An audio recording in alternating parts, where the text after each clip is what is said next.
What is going on, guys? Welcome to yet another Home Arcade podcast. This is something I put together a couple months ago, but I have been missing in action for a while now, and I'm back. I'm ready to say I'm back, and I hope you enjoy my return. So I've been gone for like 3 months. I haven't actually made consistent content on YouTube for 3 months, so hopefully you'll welcome me back. And we'll talk a little bit about where I was and why I left and how I'm back. And I want to talk about some of the things that have happened in, say, the last 3 months or so. A lot of people have been asking me, like, did you get a big blue, or you plan on getting one? What are the other cabinets you're interested in? So we'll talk about that.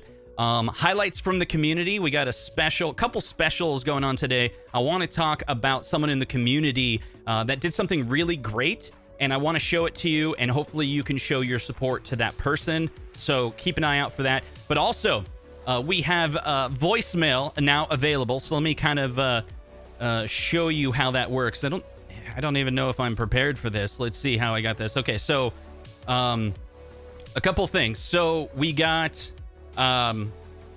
wait, how this isn't working. There it is. Okay, there it is. So it was supposed to go like this. It was supposed to be like, there you go. So you can get a hold of me at 515-661-4305. Leave a voicemail, and your voicemail message will be on the show. Anything you leave tonight will be on next week, that type of thing. You can also email me at consulkits@gmail.com if you want to contact me about feedback, if my content sucks or whatever, you want to give me constructive criticism, how to do that. You can send me a private message, and that way you don't have to like share negativity with the community. If you want to share negativity with the community by commenting down below, that's your thing, right? Just don't be hurtful or anything like that to other people. And then, of course, follow me on Twitter at consulkits. So let's jump right in real quick to this highlights of the community, because I think it's really important. So that's the thing about this community. I want to help boost it up as much as I can. There's a lot of great people that have been sharing great content, or even in the chat communications with each other. And we're like a little family, you might say. So those in the chat know about each other. They know and are familiar. And some of that is spillover from, say, like Facebook groups or Reddit or different places. Some of it is just born right here on shows like this and other podcasts that are on YouTube.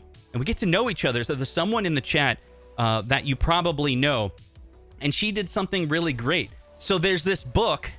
You know Lori from the chat? She wrote her first novel. It's called Helios High, and I want to plug it. She's not paying me for this, but it's something highlights from the community, and this is how we can show our support. So this may sound like a commercial, but it's only like 5 or 15 seconds. You know, basically she wrote a book. The book is a timeless coming-of-age story that proves love and friendship can overcome any obstacle. It's a science fiction book, even ones of galactic proportions.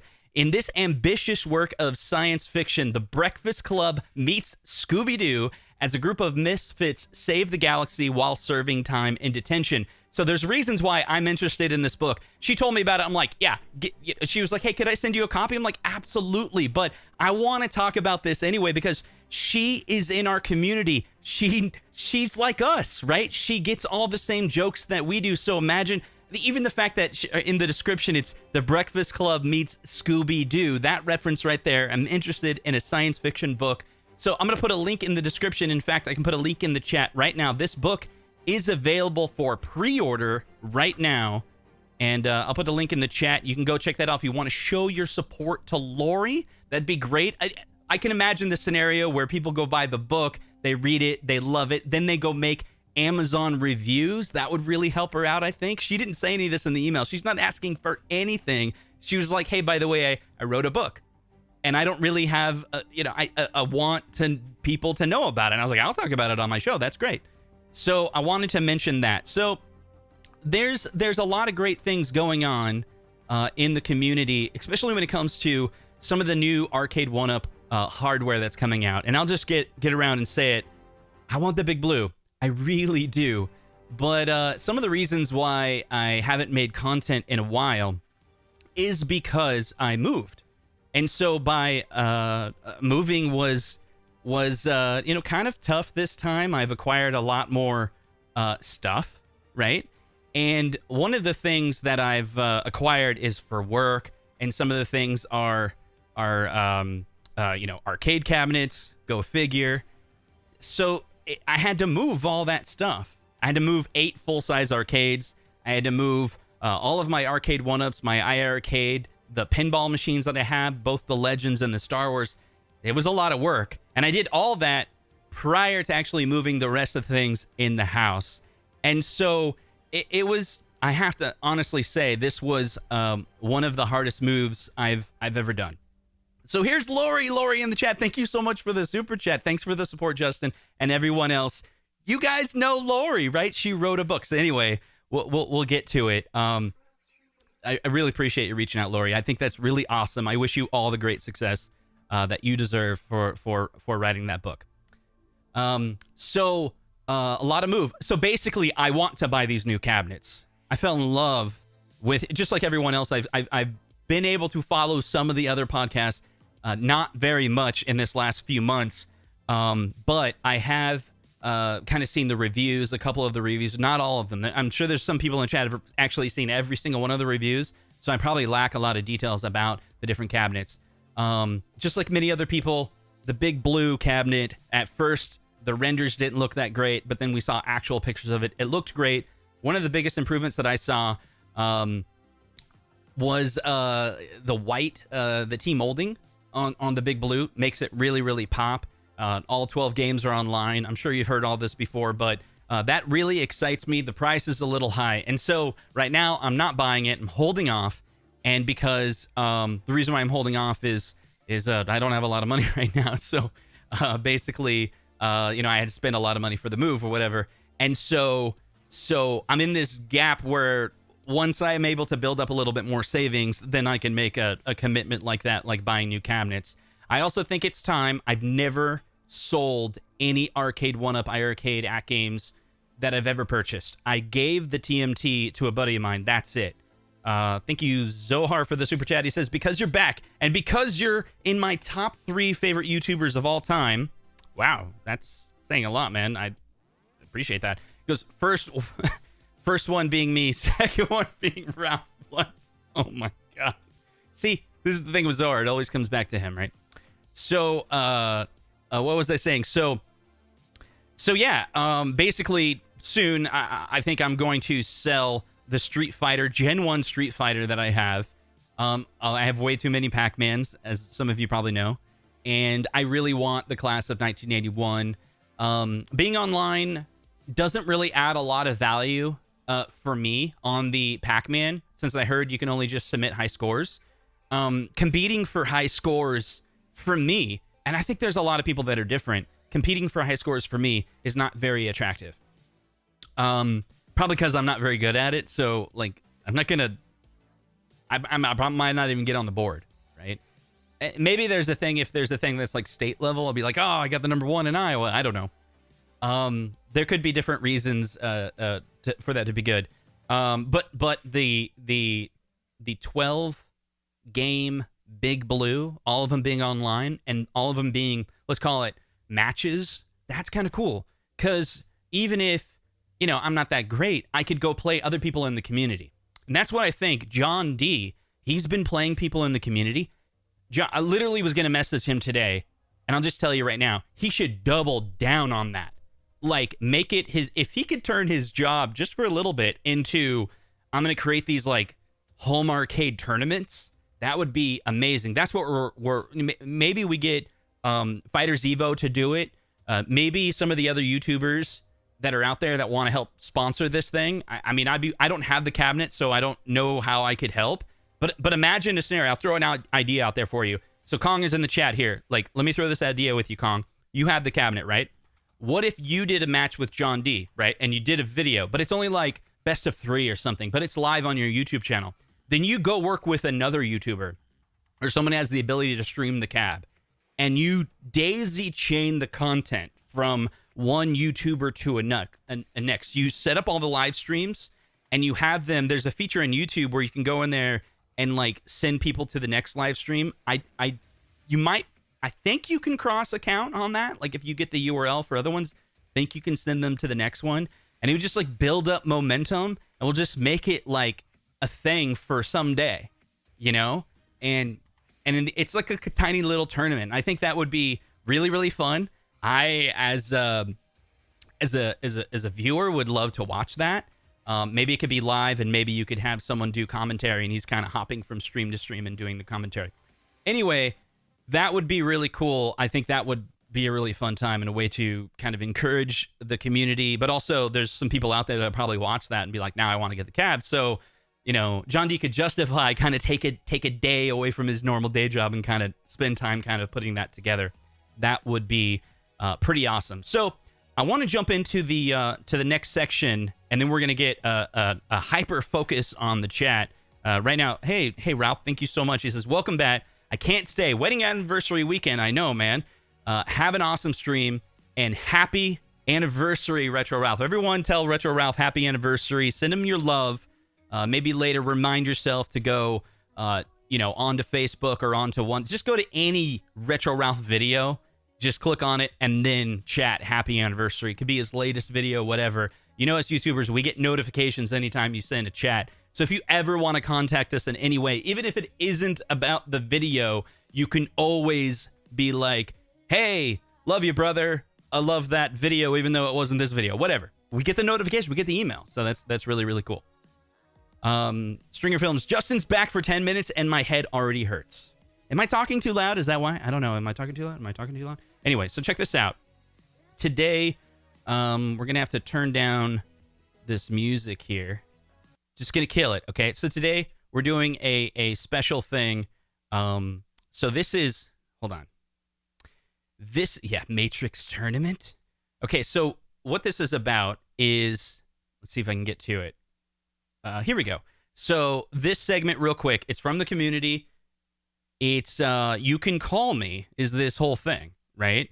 And you can leave a voicemail, and there's going to be information in the description about it. At the beginning of this video, you'll see that phone number, so on and so forth. So we're going to hear from some people in the community, and I put this together really, really quick, so I haven't had a chance to review them, but I thought it'd be a fun little segment, and they can ask questions, right? And then we can use that to answer those questions. And then this is what I'd like to do, is not everyone has a camera to be able to physically call in, or maybe some people I've heard in the community that would love to join and be a part of the show, but they're nervous, right? But what you can do is call me on this number, right? And you leave a voicemail. So the phone number is 515-661-4305.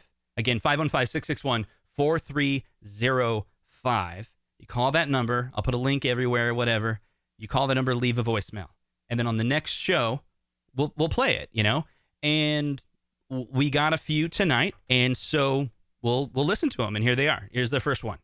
Here's the weird thing is, when you call, I don't know these people's phone numbers. That's right. Call now. Operators are standing by.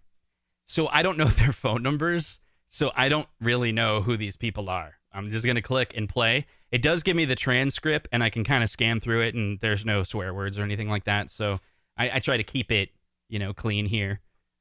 We got kids that watch the show, right? So here we go. Here's the first one. Hi there, is this Console Kits? Yeah, hey, this is Barry Whitewater, over at the Star Drive-In movie theater. Your number was given to us. We need some help. Here at the drive-in, we got a whole new projector system, and we're trying to get this image on the screen, and the aspect ratio. It's all messed up. This aspect ratio. They said you're the guy to call. You're the guy to call. Can you help us get this? Can you help us get this crap centered? That'd be great. We got cars pulling in as we speak. Hang on. We're trying to get the screen centered. We're trying to get the movie centered. Yeah, the aspect ratio's off just a little bit. Just hold on. We got a guy coming. Look, Come dude, on. You got to get down here quick, man. Oh man, hurry up. We need you. Oh, that's so P-Dub's voice at the end. You can tell for sure. Well, thank you. Thank you so much, Patrick, for calling in. Remember, you're supposed to call, say your name, and ask a question or something thought-provoking, okay? So for those of you that need a little bit of training, here's the idea. Imagine, okay, here's this scenario where there's someone out there in the chat, and they're like, you know what? Here's something nobody's talking about. I'd like to be heard, right? And I'm not talking about Zohar blabbing off. I'm talking about someone in the community like saying, hey, maybe the reason why AtGames did this or Arcade1up did that is because of this reason. Like a theory, you know? And then we can have a discussion about it. Okay, so nice try, Patrick, but maybe better next time. Okay, so let's see what we got here. Hey there, console kids, long-time listener, first-time caller. Just wondering, where the hell have you been? And keep it waterproof. Oh, Stringer. This is Stringer Films. Stringer Films. All right, so where I've been, yeah, I was moving, and now I'm back. And I got the new setup. I got a basement. The size of my area that I can... This used to be like a workshop in the basement. I have a finished area and unfinished area. And I'm able to put a lot of cabinets down here. And I only brought 3 of my full-size arcades, 2 small cabarets that I got from that auction, and a PlayChoice 10. And then all the other ones I'm going to sell. I'm going to sell my full-size arcades, like my Neo Geo, about 4 that I was going to like do repairs on. I'm just not going to do it because I realized I'm not ready for it. I think I'm 5 years too early getting into full-size arcades. Moving them like almost killed me. I have a bad back. I learned I have a bad back. And so my wife tells me, maybe home arcade is your thing. Maybe it's not for everybody. That's right, Paul. What you're selling them? I'm gonna keep the PlayChoice 10. That's like my holy grail. But the Neo Geo that I have, it's way too big, and I always were planning on only having it for a couple of years because I never thought it would be a holy grail. I thought I was gonna fix it up and sell it, maybe make a profit. I'm just gonna probably sell it as is. It's in good condition. It's just maybe I'll throw haps in it or something like that. Oh, see, that would be cool. I have my MVS in a cabaret cab. There you go. That's what I'm talking about. I love the cabarets I have. I can put it on a little dolly, move it around myself. No big deal, right? But I have to have a friend come over, and he has to take time off work. And it hurts your heart that you're getting rid of it. I don't know, like... Maybe, Nick, you live in Minnesota. If next time you're in Iowa, Neo Geo is the one that I would consider keeping. And I just need a little bit of help. And my buddy Jason maybe will come over, and he would if I asked him. Maybe I'll keep the Neo Geo. That's the only one that I'm on the fence with. But the whole, repairing of them. So Kong says, FYI, John D and me played a money match for charity last Friday, hosted live by Fight Evos. P.S. I won. I think they're planning on a tournament soon. Dude, that is awesome. I kind of saw a glimpse of that, but I didn't watch it. I'll go check it out. And I did see that it was a charity event. That's cool. Didn't see that coming. I thought some of the betting that was going on was just like, like a bet. Like you're gonna pay John D $100 if you won. The fact that it's like turned into this charity donation thing, that's great. I think that's like really, really cool. I wouldn't be upset either way. And Nick's like, I'll come down next week. I'll come down next weekend. All right. So, so let's jump to the next. Nick says he's coming down next weekend. Let's see what this. This next chat. It says, "Hey Justin, this is Nick. Let's check it out. This is the next mailbag. The next mailbag. Let's see." Hey Justin, this is Nick. It's my first time calling in. I've been a long time listener, as I'd say almost 2 years now. Absolutely love what you do on your show. Man. So glad to have you back. I've missed you since the auction in Iowa. That's right. I'm really looking forward to times, man. And seeing you more on the Sunday streams. Yeah. Take care, and looking forward to seeing you live soon. That's right. Dude, thanks, man. Thanks, Nick. I really appreciate it. But like I said, next time, you got to ask. Well, that was cool. You said thank you, for the show and all of that. And I really, really appreciate that. So before we go to the next mailbag, some of the things that I have been working on is the game room here. And I will talk about it. Like right now, this is unfinished basement. You can kind of see the ripples. That's like, the unfinished area. But I do plan on drywalling some of this. It's going to take some time, though.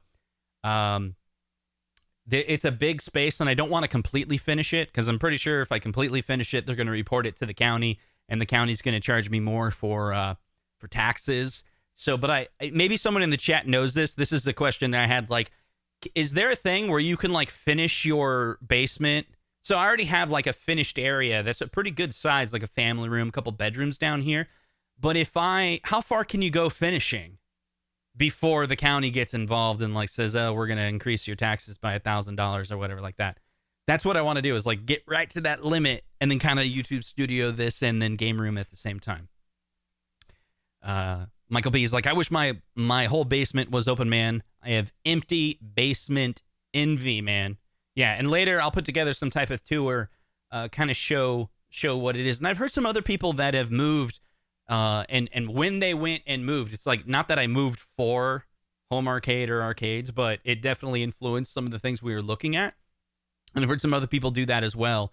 And it kind of helped their buying decision. They were kind of looking for kind of that empty space that you got your family, whatever. Maybe it's a garage. Maybe you got like a larger garage or something like that. You picked a house that just has that little extra room, and you can kind of turn that into an arcade. That's really cool. And then we have, who is this person? We got another mailbag here. We got a lot today, but hopefully you guys enjoy this, and then we'll get some discussions going next time. I think there's a few in here that have a discussion. Here we go. Hi, Justin. It's Michael B. calling all Michael the way B. from Canada. Long-time listener, first-time caller. Just wanted to call and say welcome back. I'm excited to see you on the show. And I did have a question. We talked a little while ago that when you move to your new place, you might have additional space, and you too might be adding Arcade1up Big Blue to your collection. Big Blue. Has there been any progress on that? Once again, welcome back, man. I'll talk to you later. Thank you so much, Michael B, for calling in. I really appreciate it, man. So, again, the Big Blue, I'm keeping an eye on prices. And once I get past this next little financial thing where I got to move some money around, basically my other house hasn't closed from selling yet. So, yeah, once that's done, then the risk goes down, and then, and then maybe I could buy it then. We'll see. Hopefully that happens soon. I'm getting a little nervous about that if something kind of goes south on that. It's getting winter time, and people don't like to close on houses in the winter, so hopefully things get moving in that direction. So, Jason, I noticed this big message, so I'm going to read this. In Michigan, the basement doesn't count against the square footage, so might not affect the taxes, but they do want the building inspector to check the work, but who knows? That's cool. I finished the basement at my last house. Like, I bought this house and it didn't have a finished basement, and then I added 1,000 square feet of finished space, I want to say. And I think my taxes went up from it. Like, I'll have to check, because maybe I'm wrong. Maybe my taxes just went up because the taxes went up that year. Like the land. I noticed recently in Iowa, I was kind of looking at this house. It was like, why did the taxes go up in the last few years? And it looked like it's all the land. So I wonder if you're right. I'll look into that. I really appreciate the comment, bud, because that, Hobby Hands, oh, your taxes went up. Yeah. Okay, so we got another one. I don't know who this one is. Let's check it out. Another mailbag. Let's check it out. Hey, Justin, how are you, my friend? Hey, it's John. I'm so glad that you're back. I really missed you, my friend. It's the Arcade. I'm a huge fan of yours, right? I've been listening to your shows for a long time, and I am so glad that we'll be able to do that again. So welcome back. Your new show is going to be awesome, and I cannot wait. I am so glad to hear, my friend. I'm really looking forward to it. I always wish you the best as always, right? Let me know if there's anything that I can do for you. Cheers, my friend. Talk to you soon. Bye. All right. Well, thank you so much, John, for calling in. I really appreciate that. So, okay, he said, let me know if there's anything that I can do for you. So first of all, I want to say congratulations, John, on all of your success this far. I'm sure it's got to be tough. You got some tough competition, and you're kind of like this little startup, smaller startup. I understand you got some decent funding, and you're always awesome in the community. You're always sharing your love for video games to other people, and you're really listening. And one thing I love about your product is that you have the ability to do all these firmware updates, and the software is very, very reliable. So recently I've heard there's some people that have made some requests for like being able to turn smoothing off, or turn scan lines on. Maybe, I don't know if it's going to be limited games, because I'm sure you're using, different emulators on your different systems. Because I remember reading in the description, like, you have like 3 different ways. It could be like a retro emulator. I know you're using Bash for some of the stuff, Bash Studios, and I think that your relationship with them is great. And I look forward to all the great things that are coming out. Looking forward to firmware updates that I'll play with. I think just keep going on what you're doing, man. Really, the feedback, the requests that I have are in your roadmap. And then I look forward to the new set of games that are going to come out. Of course, everyone says, like, try to bring in those AAAs, but I know you've been working on it for a while. And it's kind of like a success story for us. Zohar said something really heartfelt, I think, a long time ago. Of course, Zohar does a lot of trash talk, but it's all, in good, I think he's just trying to have fun with the content that he's making. But he said something, there's this passion that we have where we want to see other people succeed, right? And we're all hoping for you to succeed really big, because you have such a big heart, and we know you're going to do well. So we really appreciate you calling in on that, Zhang. So let's see who this next one is. Hello, Justin. This is Dr. Ilshahad. I'm calling to let you know that your bulk cream is available for pickup. Yeah. At the pharmacy. Just to let you know, this will stop the itching, but the rash will still be there for 2 to 3 weeks. Okay. Yeah. Thank you very much. Have a good night. That's the last time I ever work with what's his name again? I can't even remember his name. Who does that sound like? I don't know. Rainwater. That's it. Rainwater. Yeah, that's the last time I worked with Rainwater. That's for sure. Calling in, pretending to be a doctor, and I have an itch. Okay, nice try, buddy. All right. Hey, Justin, man, it's Jeff Rainwater. Listen, you calling to apologize? I've been out in the woods here for 5 days now. It's really starting to rain, but I got a favor to ask. Can I bucket your place tonight, man? I'm thinking I'm gonna hop a plane here in about 45 minutes to Iowa. Yeah, not happening, man. Place to shower and shave and stuff. I can't get into the house. I'm still locked out. Yeah, anything you can do to help, man. I really appreciate it. Thanks, buddy. Yeah, you got locked out for a reason, bud. Yeah, okay, let's move on. Next caller. Hey, Justin, it's Jeff Rainwater again. Listen, can you front me like $180 for that flight to Iowa? I don't have any money. I appreciate it, man. Hey, Venmo me. Thanks, bud. Okay, Rain, this is what I think. What is your problem? Yeah, he's like the Toby of the community, kind of. Okay, I'm just teasing, guys. I'm just teasing. Let's get serious here. Next voicemail. Justin, this is Dr. Ilshahad. Seriously. Just wanted to reiterate that I forgot to tell you, if the burning sensation does not go away within the next 48 hours, please make sure you contact the office here so we can schedule you for an emergency appointment. Okay, thank you very much. Have a nice day now. Okay, bye-bye. Okay. You know what they say. Fool me once, strike one. But fool me twice, strike three. All right, let's move on. Hey, Justin. Seriously, this guy won't end. So about that flight, coach is kind of cramped for me. I'm a big dude. Do you mind if I upgrade to first class? You can afford that, right? You cool with that? Okay. Hey, That's no more Rainwater. That was funny, Rainwater, but I'm on to you.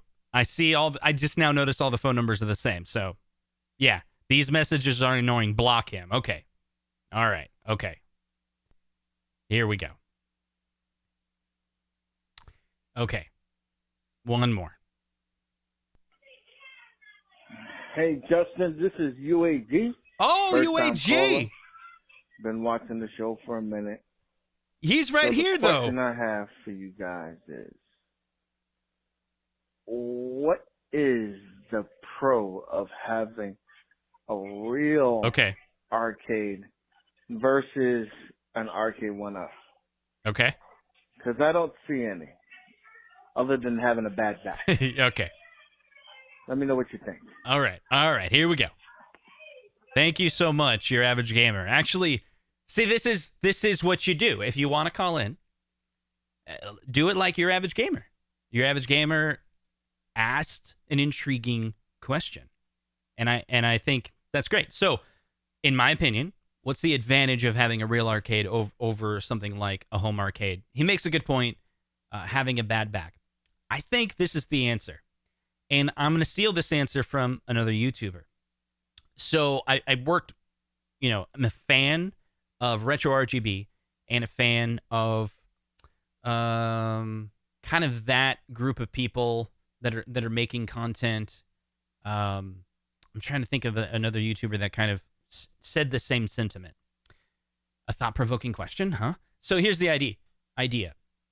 Like this guy right here is like, do you prefer CRT versus LCD, hardware versus software emulation, faster response times with controls? And so My Life in Gaming was another YouTuber that did a great job explaining this, because they got a lot of heat because My Life in Gaming was kind of always chasing that pixel perfect, everything is the fastest response time as possible. And it almost at some point kind of looked like it was shaming any alternative. It's like to say, this is the best. And they may be true. This, hardware, maybe hardware emulation or the original hardware on the way the games were intended to be played. Like Lewis is saying, real hardware will always trump emulation. And I think as we move on and there's more developers in the field, the emulation hardware will eventually get to the point where you can't tell the difference, right? And to a lot of people, even myself, there's a lot of software or hardware emulation that I don't think I could really tell the difference. Like, I know there's a difference, and then there's sometimes the emulation is so bad, there's a difference. Like Paul's talking about FPGA, the talent behind FPGAs, the talent behind some of that, the work that they've been doing is so great. Like, some of the tools that they're using to measure the difference between their hardware emulation, say with audio or with video, is extremely accurate, right? They're reproducing the game in the exact form. They can measure it. It's measurable. But at the same time, it shouldn't be, that type of attitude shouldn't be used to shame anybody else. And again, this is what I'm stealing from My Life in Gaming. After watching their content for a really long time, that was kind of the conclusion. They have this series that's just absolutely amazing. It's called Analog Frontier, I want to say. It's like episode 1 or 2, had this great message at the end. And it was kind of like, look, it all should be seen as we're all one, right? Like, whether you like Arcade1up, whether you like AtGames or II Arcade or the MVSX, like, all of these form of content is just another way to play these games, So we shouldn't necessarily be shaming, those other people. And maybe I'm saying that because after buying real hardware, when it comes to like a Nintendo and modding it in different ways to get the best quality out of it, I was able to do that. I had the skills and to modify Nintendo to get original hardware. So why would I use emulations? I just don't think I have the skills for full-size arcades. Maybe that makes me weak. Maybe, I don't know. But so for me, like, I guess I'm going back to be a home arcade fanboy. Like, I respect and I own the home arcades, but they're really expensive. I'm afraid they're gonna like break, and I'm actually afraid that some of them might actually break sooner than some of the home arcade stuff. And so while if I find some really good deals, I think I have the space for it. I don't know. I just maybe both can coexist, or like Nick is saying, it's whatever your preference is, right? And so I think if you have the space for like right now, like, I would love to get a whole bunch of different consoles and play them, but there's all these games that I want to play, and I may just start playing them on emulation because I really want to play them because it's so cost prohibitive to be able to play it on the original hardware. So let's see. Thought what I was afraid of was full-sized. I don't have the want to fix. Nick is saying, I got into full size by accident. I had a full downstairs of Arcade1ups. Yeah, Nick is only buying originals. What a snob. Yeah, obviously it's all teasing, right?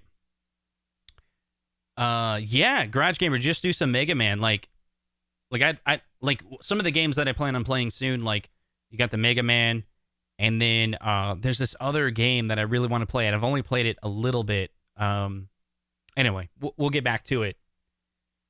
This is true. Ralph's enthusiasm for full-size arcades is contagious, and it makes you want to follow him into full-size arcade. Absolutely, that's a very true statement. I got into that, and I have some. I don't know if I'm going to buy more because I can run out of space very quickly, and I can own more of the home arcade than full size. I don't know. Gimmick was the game I was thinking of. Gimmick is kind of like Mega Man, and I really got into that for a while, and I want to start playing that again. And I think that would be, like a really fun game.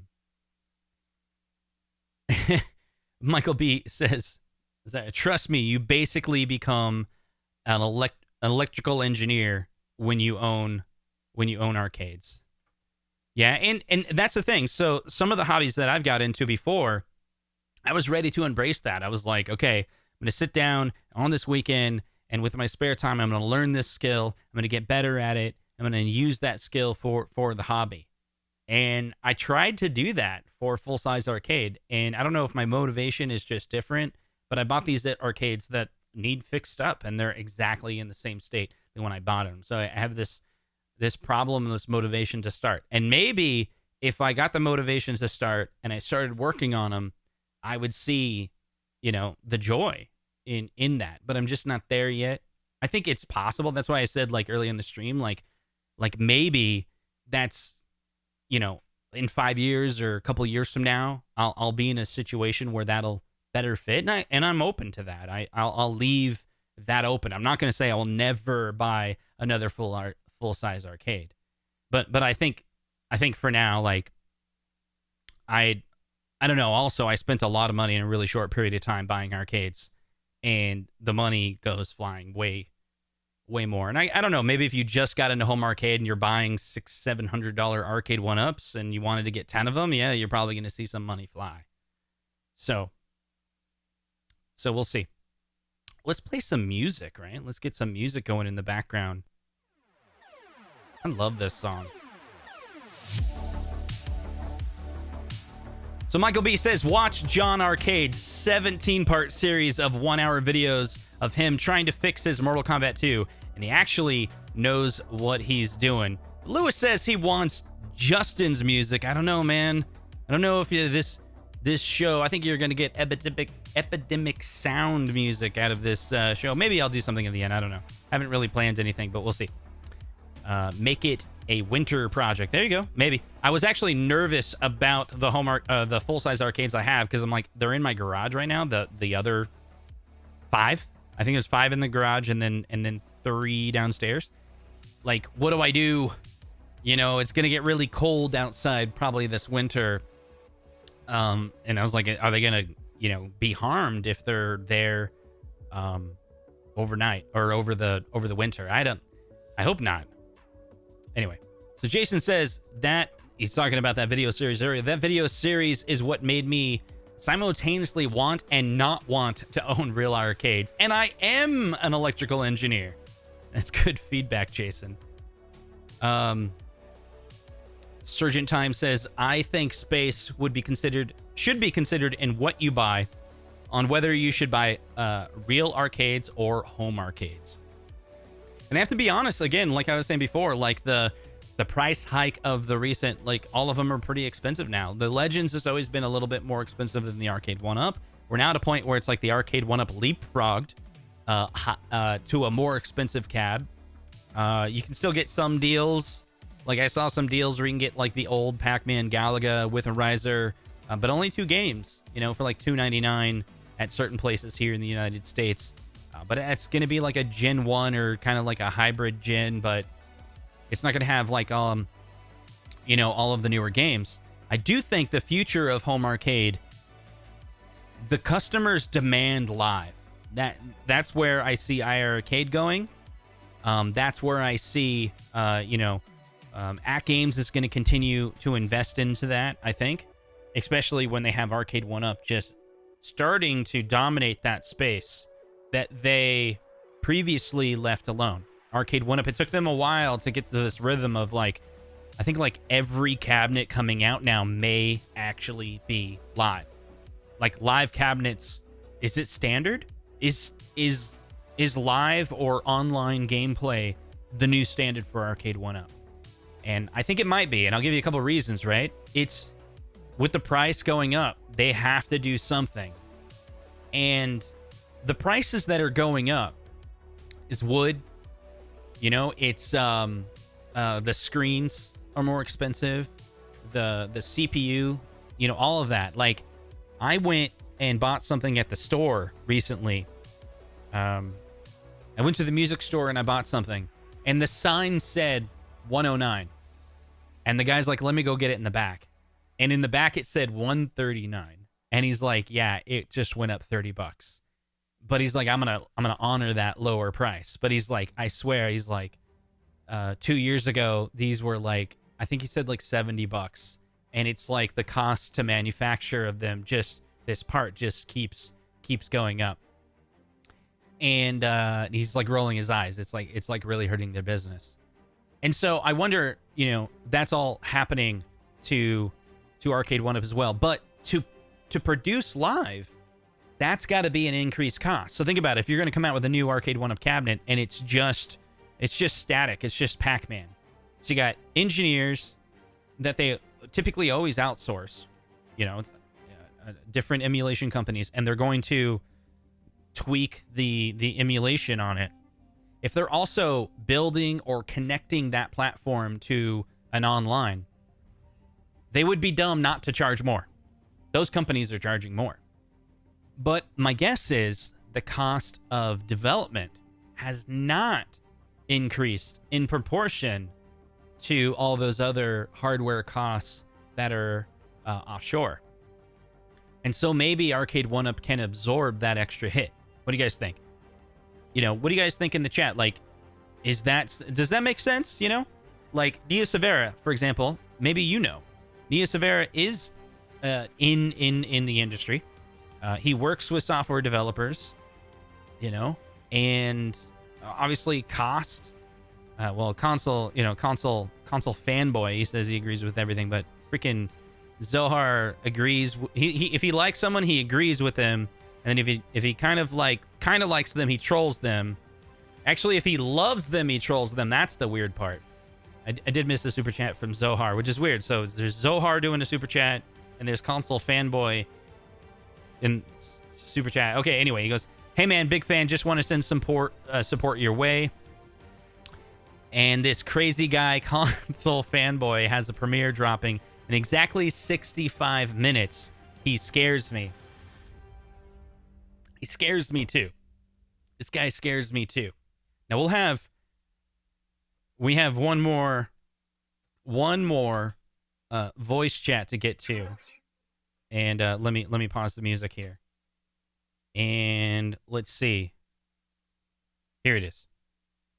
Oh man, your message says to keep it clean. There goes that whole idea. Anyway, Zohar. Yeah, my name is Zohar. Yeah. I've been a caller for 20 seconds. Ask a question. And I am a YouTuber. Yes. My name is Console Fanboy. That's a right. A lot of people think console refers to gaming consoles. Let's have a discussion. But really, Console Fanboy refers to you console kids. Oh. I am a fanboy of console kids. He's the fanboy of me. Okay. Console Fanboy. Cannot wait for you to come back.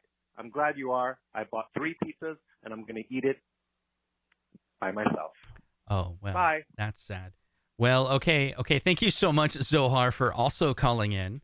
But, yeah, so that's very nice. See, yeah, console fanboy himself even says that guy's a weirdo. Let's see. So, Nivera said, I recall when the MVSX was the expensive cabinet on the block.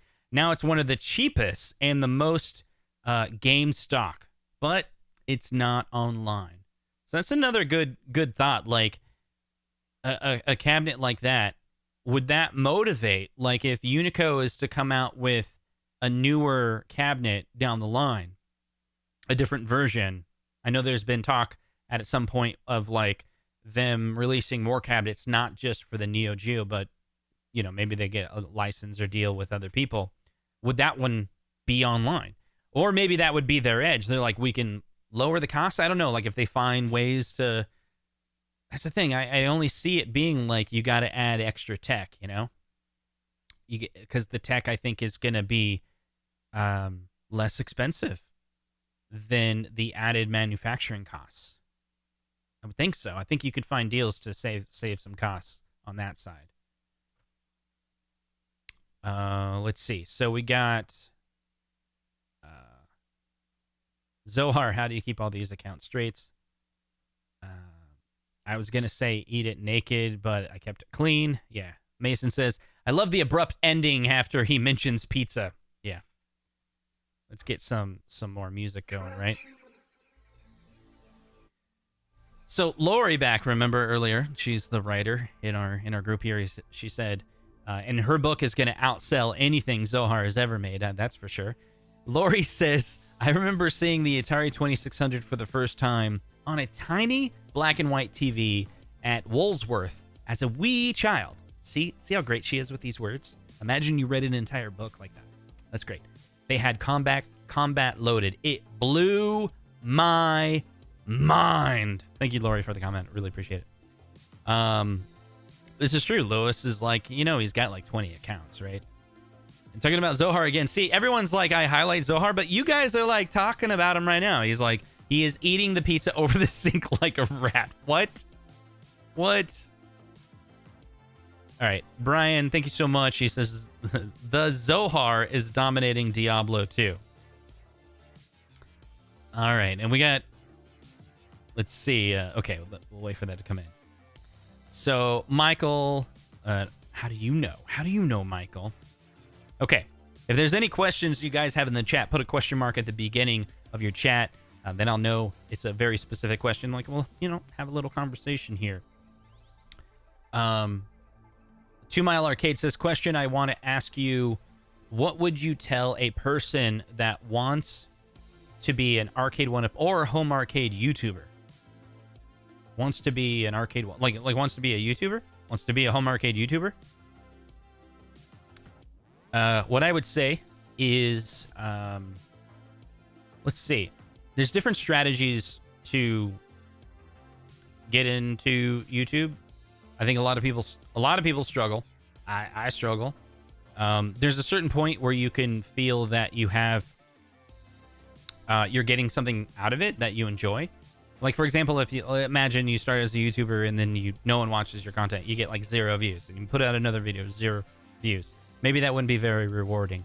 But there's kind of this problem or challenge that a lot of YouTubers have, is where they focus on the wrong things. I've done that.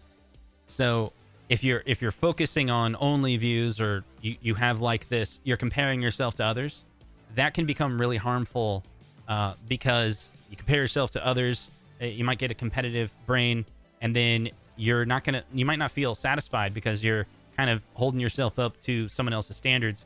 And you're gonna be competing with like a lot of people. Like, YouTube is filled with millions of people, right? And so if one person's disappointing you, causing disappointment, you look the other way, there's gonna be 1,000 more people as well.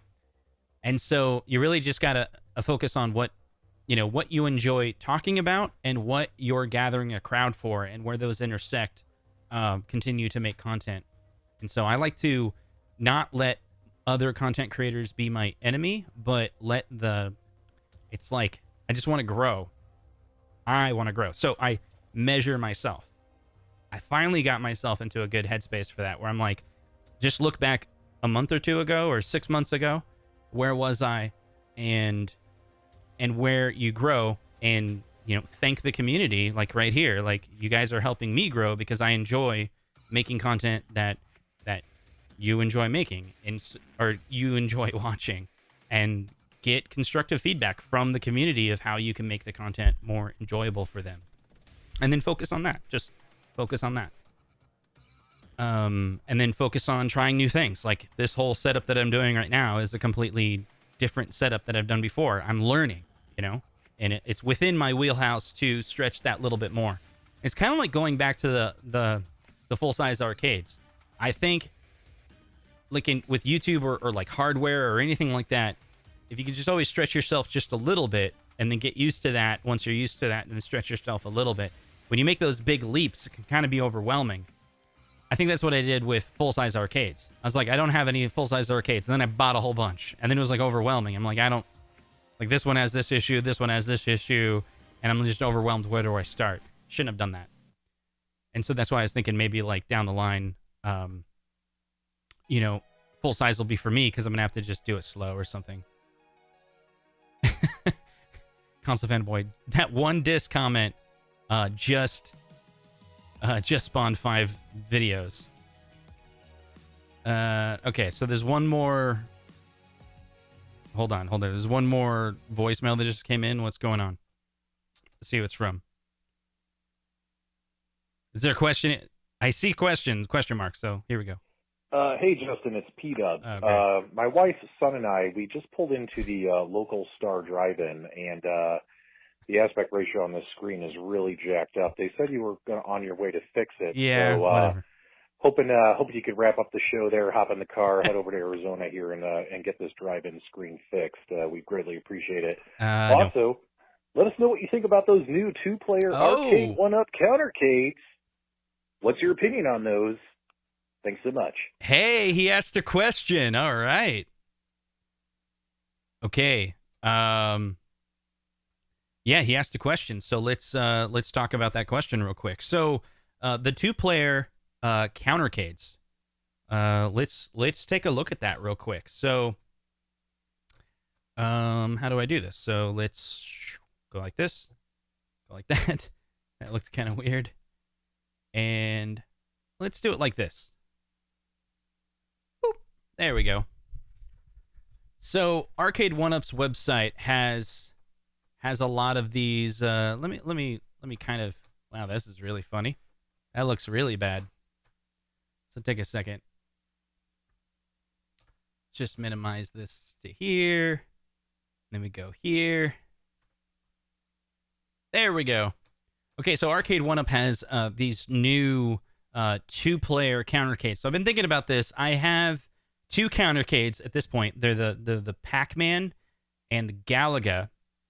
The Pac-Man was kind of like the 2nd gen, I want to say. I think actually both are the 2nd gen. Yeah. And so I got those at a pretty good inexpensive deal.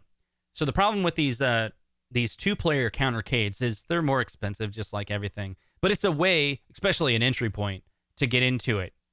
One thing I like about, like, say, Turtles. I got the Turtles. This one's gonna be $229, right? But I got the 4-player version, and the 4-player version, just 4-player cabinets are just not for me. And so I had thought, man, I wish they came out with the 2-player version, and then maybe I would get it, you know, just for size and space and what have you.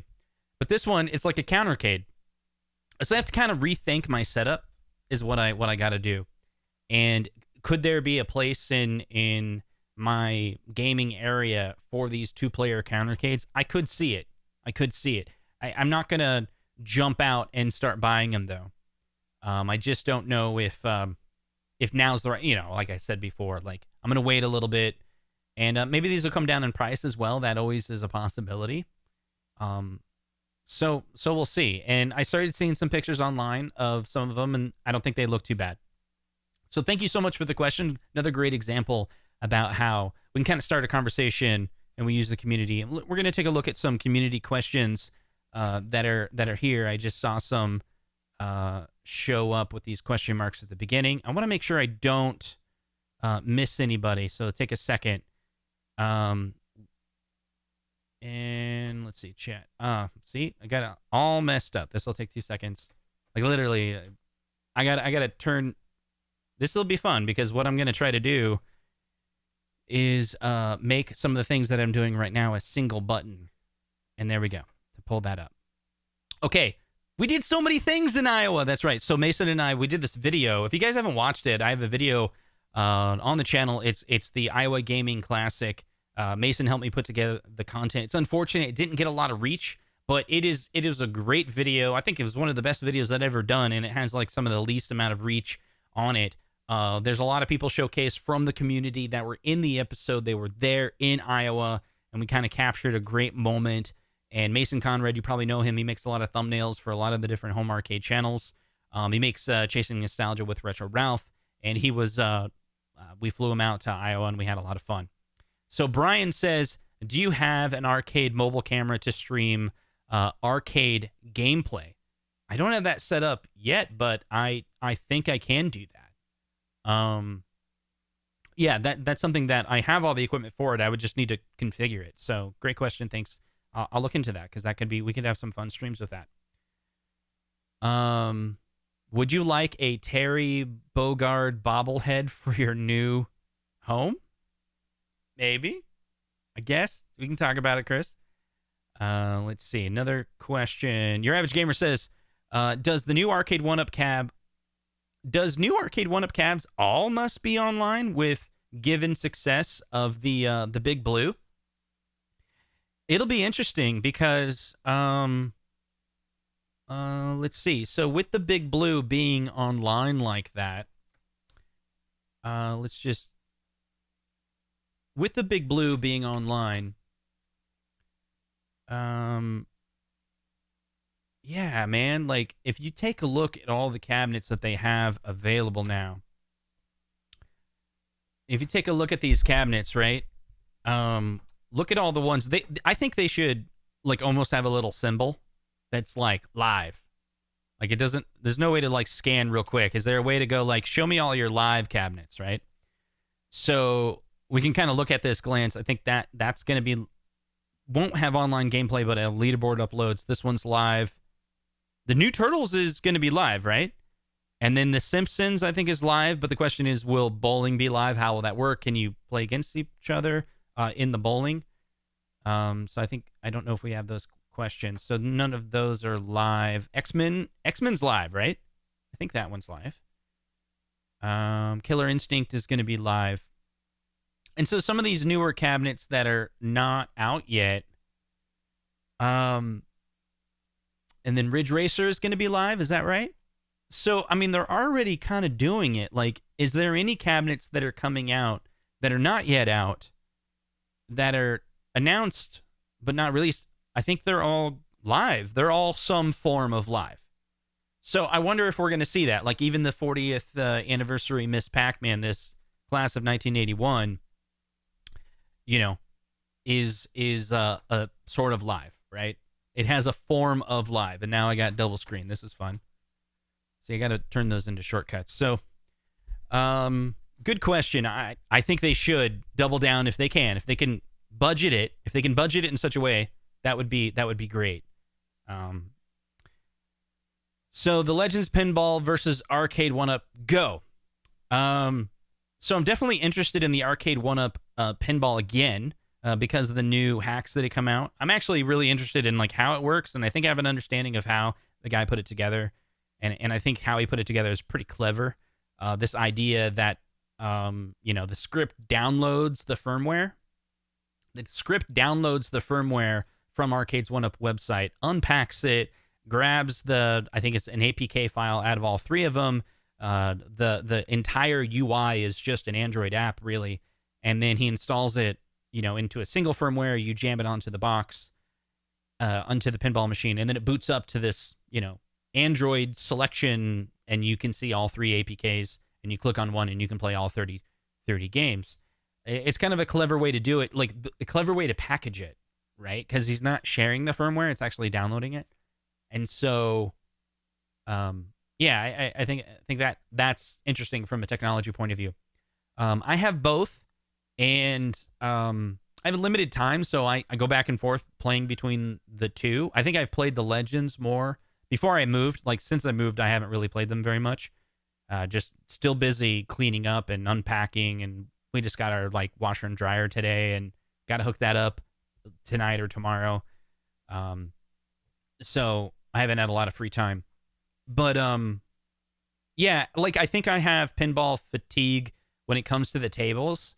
I don't have enough time to play them all, and there's still some packs on the Legends that I haven't bought. I think I have the Taito. I got everything up to when they released the Taito Volume 1, but I don't have any more, and I don't know if they've released Volume 2 yet. I've kind of been out of it.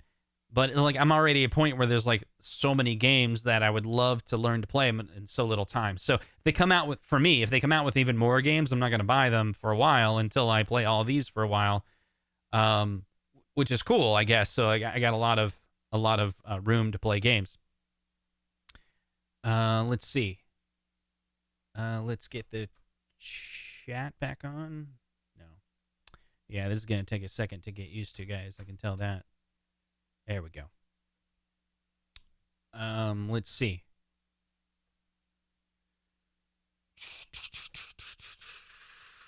You're a much better content creator from 2 years ago. That's not criticism. It shows growth. Hey, yeah, I really appreciate that. Yeah, I go look back. I do that. I mean, I go look back. And then there's some series of content that I've released that I thought in the past was really good. And then more recently, I've done similar type of series, and I'm like, my previous series were better. So I'm like going to try to revert back to some of the other styles that I have. So I think sometimes you run tests and then they just like I'm criticizing myself. Like my last video, I struggled with the audio in the intro. I thought I captured the audio really, really good. And literally it's on Intech Gaming. Like I recorded all that content and then I packed up my basement and then I did editing for it. And then it was like, what I captured that day that I pressed record is all I had to work with. And I was like, oh man, the audio was so messed up in the intro. Like there's this big echo and you can hear the entire room, and it just frustrated me because anyway. So that's something that I'm going to work on to like make sure I get things better. And after this stream, I'm going to check my audio, and I think my audio is too hot right now. I don't know. I'll check and see if it's too distorted, but I'm always going to try to kind of improve and get things equalized. Let's see. Looking for questions again. It'll just take a second to grab them. Did you see the Street Fighter 2 Partycade that uses a USB port for plugging in a controller for the second player? I did see that. I haven't, tried it myself for sure. But I do think, that's really cool. Like that's a really cool way to do it. I'm going to switch over here. And kind of adjust things a little bit. Give you this angle for a while, right? What do you think of that? So, other questions. We got a super chat. It says, are countercades, I think he's saying, the same software as the 3/4? So I think for the most part it is. Where it'll different, right? Where it will differ is, for example, on the Teenage Mutant Ninja Turtles. The Teenage Mutant Ninja Turtles, it's going to be the 2-player version. It's going to be a modified version of the ROM that's not the 4-player version, but the one where there's only 2 people, but you can select any of the 4.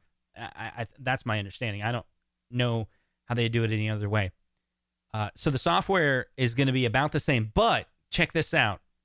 Don't go rush and think that you can do some type of, I'm going to take the countercade, and I'm going to take the PCB out of the countercade and put it in a 3/4. I don't think that'll work.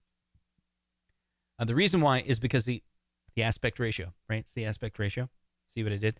The aspect ratio of the LCD screens are different, but we'll see on these new ones. I haven't seen them. They're now horizontal, right?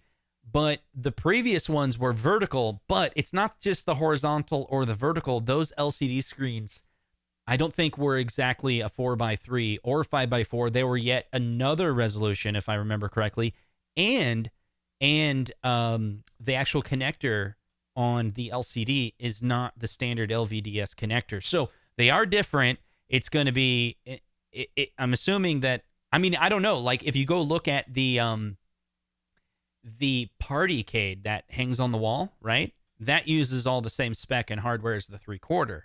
Now, maybe Arcade1up consolidated and said, hey, what we're going to do is buy a different screen for these 2-player countercades, which are now like a horizontal screen. And maybe it is like a true 4:3, and maybe it is the same exact LVDS connector on the back, making it so it is interchangeable. Hopefully that answers your question. I mean, I don't know. I don't have one yet, but it's, I'm trying to read into your super chat there. Really appreciate the donation. I'm not sure exactly what you're trying to do. You can always email me at consolekits@gmail.com if you have any specific questions like that post-show, or you can always comment down below. or you can call the voicemail number. And keep in mind, like, if you just want to call and like say something, you're like, hey, this is not for the show, but I have a question, but you maybe talk about it on the show, but you don't want me to play it, just say it in the voicemail. And maybe I'll give you all these different ways that you can, that we can have a conversation. And let's see, let's get back into the chat here. What is your next what is your next 5 top? What is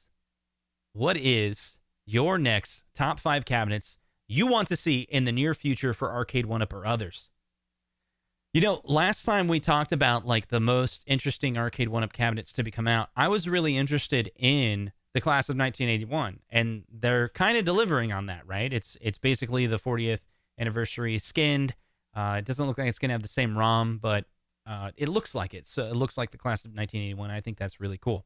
So that one's kind of off the list for future. Let's see. I think I've been hearing a lot of people say that the bowling cabinet is a lot better than than I ever thought, right? The Golden Tee was the cabinet that I never wanted to get. Just had no desire to it. But Ralph was telling me that he has like an original, and he says it's the most played. And so I started rethinking, and then I think Nick has an original, and he just loves it as well, like an original, like a Golden Tee, or like a bowling game. I can't remember which one it is, right? It's the Silver Strike, maybe? Was it Silver Strike that you got? And so I started to seeing that as more like, oh, it's like a party game. Like a lot of these cabinets I play by myself or with my daughter, but like it's been a while since I had a lot of people over. And hopefully, I'll get back to where people will come over, and that's where I could see that. So hopefully Arcade1up will come out with some other type of bowling game. And for me, like The Simpsons is not really desirable because it's that 4-player, and it's just like, it's that bigger control panel that's just like there's these big gaps, and I kind of like lining them up like this. And I don't know, maybe it's just maybe I could get over that, but I do have the extra space now. But what do you think about the dodgy stuff with the auctions of the retro game? I've been following that. I think the stories are really interesting. For those that you don't know, basically there's these stories on YouTube about where they're connecting some of these, I think it's heritage auction, where they're connecting them with scams that were from the 80s. Basically, there was these, I think coin scams where people would buy these coins, and they're basically inflating the prices. If I understand the story correctly, correct me if I'm wrong, but the people that are buying these video games are within the company. So they have been internally getting the prices, whatever, like a couple of years ago, some Mario game went for like $1 million or $100,000. And it was some partner that actually bought it. And then $1 million, and then $2 million. And then they kept on getting these prices up. And then the whole idea, it's like the bubble will eventually burst because they're like just inflating the prices. And then suckers, unfortunately, that have the millions of dollars are buying them. And then that's when the real cash starts to come in. When these originally were only worth $10,000. And probably today they should only be valued at $10,000. And these videos started to say, some really well-constructed videos saying the company that actually does the certifications that has now become the #1 certified, the way to get your game certified as top, it has a grade A, rating. It's also partners with the entire scam, essentially. And it's pretty dodgy. It's pretty dodgy stuff. I'm interested in the topic. I wish it wasn't happening, of course. And I'm curious to see what outcome is going to come from all this. I guess previously these people got in trouble, right? Sued, or some government federation, got together and took it down. But will some of this information, this education of coming out, will that cause some people to get in trouble for it? We'll see. That's a good topic, man. I really appreciate you bringing it up. Yeah. Let's see. More questions. Justin, are you going to dive into real pinball? If so, what would you buy? So I don't know.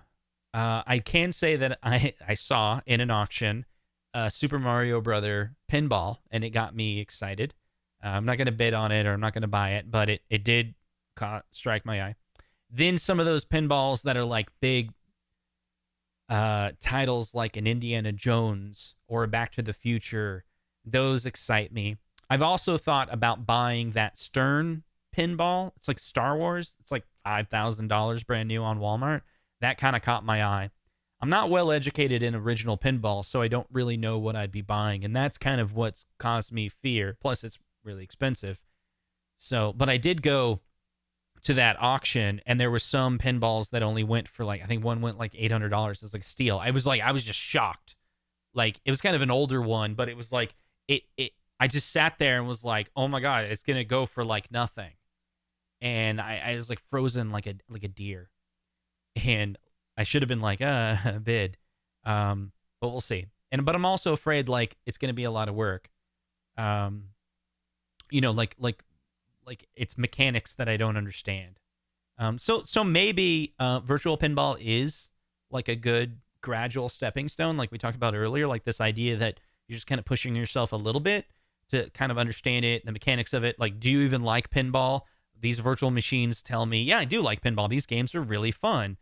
And so I think what I've enjoyed is pinball games, I guess, that are fun, that have a connection to some type of IP that I'm passionate about. So Mario, Back to the Future movies, you know, Indiana Jones, that type of thing.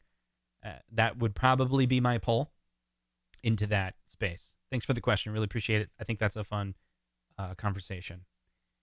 It's Bob, by the way. He joined the Iowa Gaming Classic. Again, I have that video that I'm trying to get you guys all to watch. Bob was there with his kids. It was a lot of fun. It was awesome. And thanks for coming and hanging out. It was really cool.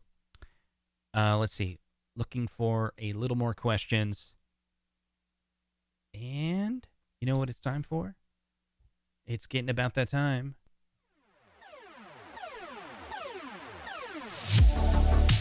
All right.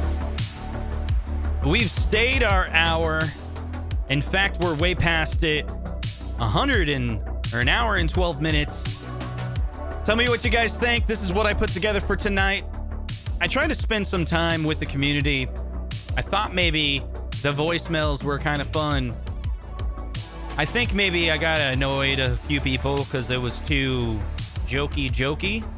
So maybe that's what I'll fix for next time. Hopefully I'll get some voicemails from, from the community. Ask some engaging questions and I can bank them up and then we can talk about them. Different topics. I think there was a question in the community where I see this channel going. I plan on doing some more Arcade1up videos like I've done in the past. Like try to make stories out of, it's what I love to do the most. Like some of the videos that I did in the past that were like telling stories about the riser or telling stories about the buttons and what they can do. Sometimes I've made videos that are basically showcasing to Arcade1up what I hope they would do. And I get feedback from John D and David McIntosh from time to time. They're like, hey, I saw that video. That was really cool. And so it kind of feels like I have, a voice there. And I hope and I want to think that maybe some of the ideas that I have are reaching people and kind of helping their company, which will help us in the community to enjoy things. And so that's one thing. I plan on doing this show every Sunday. I think this style could change over time because I'm always adapting. But the subject for Console Kits for this year for sure is going to be home arcade, probably with a lot of talk about Arcade1up. Been doing that for a couple years. If you're new to the channel, hit like and subscribe. And, I really appreciate all the support that this community has given me. It means a lot that I can go live and make these videos and you guys hang out. And it seems like you guys have an okay time. So I really appreciate that. So I'll be reading your comments in the chat. I'll watch this back. Going to do quality check. Also, I'm going to watch this back with the chat. If there's any questions that I missed, I'll try to bank them up for next week. We'll see you guys next time. How do I turn this thing off? I don't know how to do it. Do I go like this? I go like this maybe? I don't really know what I'm doing here. Maybe it's like this. Do I press that button? Is it that? Oh, that's that. And don't forget to check out Lori's book, right? You gotta check out her book. There's no end button in the software. It just is like an extended video. We're gonna go through the video again. Hey, how's it going? And then there's how you can reach me. There's the phone number for the voicemail, email, and Twitter. And don't forget to check out Lori's book. And we'll see you guys on the next one. Take care. There's the button. All right, bye.